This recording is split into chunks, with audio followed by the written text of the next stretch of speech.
So day two of the 2024 World Darts Championship has just concluded. The afternoon and evening session today as a double session for the Saturday. I will be going through each of the results from the afternoon session and evening session, giving my sort of review on the game and recapping the results. So the first game then is Lee Evans against Sandro Erik Sosing. A really poor game, 75 average against 85.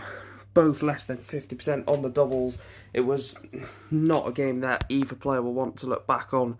Lee Evans gets the job done and gets his place into the next round to play Luke Humphries. Second game, Connor Scott against Krzysztof Tkachuk. Again, a really good performance from Connor Scott. 64.3% on the average, 90 on the percentage, 95 on the average. A really good victory for Connor, getting past Krzysztof Tkachuk. Some really high finishing as well for Connor Scott. He takes on Gerwyn Price in the second round of the World Darts Championship. Krzysztof Tkachuk, if the doubles are a lot better, he may wins that game, but the scoring and the finishing from Connor Scott looks to get him over the line.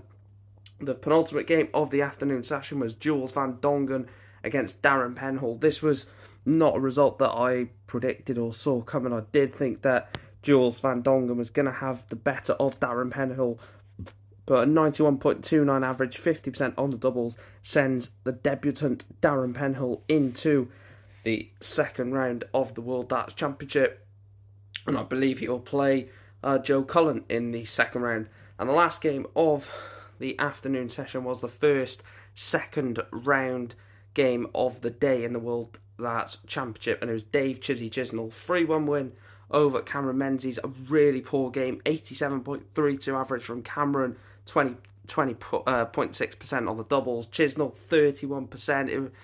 By the looks of it, it was a really poor game. I didn't watch the afternoon session, but yeah, Dave Chisnell gets into the third round and he will be back after Christmas. Let's have a look at the evening session of day two. So the evening session then started off with Jamie Hughes against David Cameron. Now, Jamie Hughes has a terrible record at the World Darts Championship going into it, and I did think that David Cameron was going to get the better of Jamie Hughes. It was again a really poor game and a really long game, which there was barely any quality in it, but Jamie Hughes got over the line in it by 3-1. Like I said, 20% on the average, plays 32%, both hitting less than 83% on the averages. Again, it was a poor game and a long game, but Jamie Hughes gets that curse of the World Championship off his back. He's into the second round with a 3-1 win over David Cameron. Next game then, Keane Barry against Ronaldo Riviera. Again, Keane Barry, I expected a lot better from him. 87 average, 25% on the doubles. A poor showing from Keane Barry, but he has got over the line 3-1 and will play Michael van Gerwen in round two. But I was really unimpressed. I thought we was going to see the 95 plus average from Keane Barry, the high scoring, looking at the 40, 50, 60% on the doubles, but we just didn't see that. Is that because Ronaldo, sort of had a awful game as well and it reflected onto Keane Barry? Not too sure, but Keane Barry is through. Someone who did have an unbelievable performance in the first round was Scott Williams. 90.69 average, 64% on the doubles. And, Haruki Muratsumu didn't actually play too bad, but it was just a really good performance from Scott Williams. Books himself into the second round.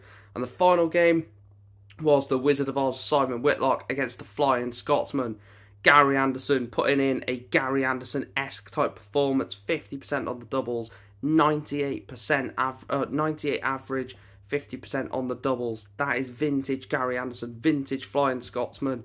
And to be fair, Simon Whitlock wasn't doing much wrong in the game, but at one point Gary was averaging 106, 105. It was a real quality performance from the Flying Scotsman and the two-time world champion.